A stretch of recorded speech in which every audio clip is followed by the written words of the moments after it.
I'm Anne Palmer. I paint oil on canvas and I've been painting for 15 years. I'm here in my Conservatory studio, which I'm using while I'm not able to go to my studio in Rochester High Street. Now, Rochester is just 30 miles from London. It's a very historic place. It was the home of Charles Dickens, and we have a cathedral which dates back to 600 AD, and a castle to 1066. I have a studio in the centre of Rochester as part of the Nucleus Arts organisation. It is attached to a cafe and a gallery, and people can visit my studio, see what I've been doing, and I have it set up as a small gallery for myself. So I'm really missing this space, but I have had this conservatory for 5 years. It's a wonderful place to paint. It was inspired for us by a visit to Barbara Hepworth in Cornwall, to her studio. Barbara Hepworth is a famous sculptress from England, and I have painted a lot in Cornwall. I love the Cornish coast, and I paint on the beach, and I also paint on the beach in Kent. We have some lovely seasides here, and I have a space in a gallery in Margate, which was home to Turner, who was inspired by the seascapes and sky in East Kent. So here I am in my studio in Rochester.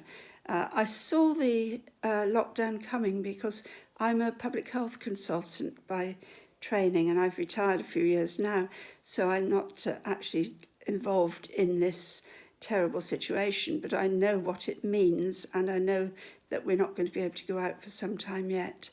I have had prepared with a lot of materials. I make my own canvases. I have a room upstairs where I do that, and I stretch them, I cover them in acrylic gesso, and then I paint them in a Terpsy red. They're ready for me then to paint my seascapes. I'm finding I can spend more time on my paintings because there's no pressure anymore. My exhibitions have been cancelled, which is very sad. I had an exhibition at an art fair in London at the beginning of April, which was cancelled, and I should be in a gallery in Whitstable, a local seaside town, now for 2 weeks, and that's been cancelled. So here I am. I'm painting lots of oils, seascapes from memory, from photographs, from the work that I did on the beach, and inspiration which I have from my visits. So that's really what I'm doing. I'm spending a lot of time on that. I'm gathering material together, and I should be ready as soon as the galleries are open again. I'm hoping to be able to hang them in my studio in Rochester. I'm looking forward to the possibility of an art fair in London in the autumn. Whether that will happen, I don't know. I'm delighted to hear that the Art Expo in New York will be going ahead in October, and I wish you all a lot of luck.